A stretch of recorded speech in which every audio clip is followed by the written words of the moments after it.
جائیں انٹرچینج پہ جائیں, پھر ثوابی والے پہ جائیں, وہاں دیکھیں پتہ چل جائے گا آپ کو کیا انتظامات ہیں. صاحب آج جواب آئیں گے کہ نہیں کل تک کا پروگرام ہے؟ نہیں انشاءاللہ جب تک خان صاحب حکم نہیں ہوگا ہم انشاءاللہ آگے جاتے جائیں گے, اور انشاءاللہ ڈی چوک ہماری منزل ہے.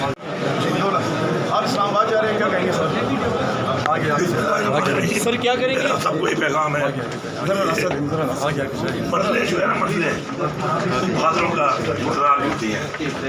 میرا سب کو یہ پیغام ہے کہ وقت ہے سب نے نکلنا ہے, اور پاکستان کے آئین کے تحفظ کے لیے, حقیقی آزادی کے لیے ہم نے ہر سبھی قربانی دینی ہے. اور انشاءاللہ اللہ تعالیٰ کا فرمان ہے کہ آپ نے کوشش کرنی ہے, تو ہر بندہ اپنی پوری کوشش کرے. انشاءاللہ اللہ تعالیٰ اللہ الحق ہے, اور انشاءاللہ جیت ہمیشہ سر بالکل کی بات ہے.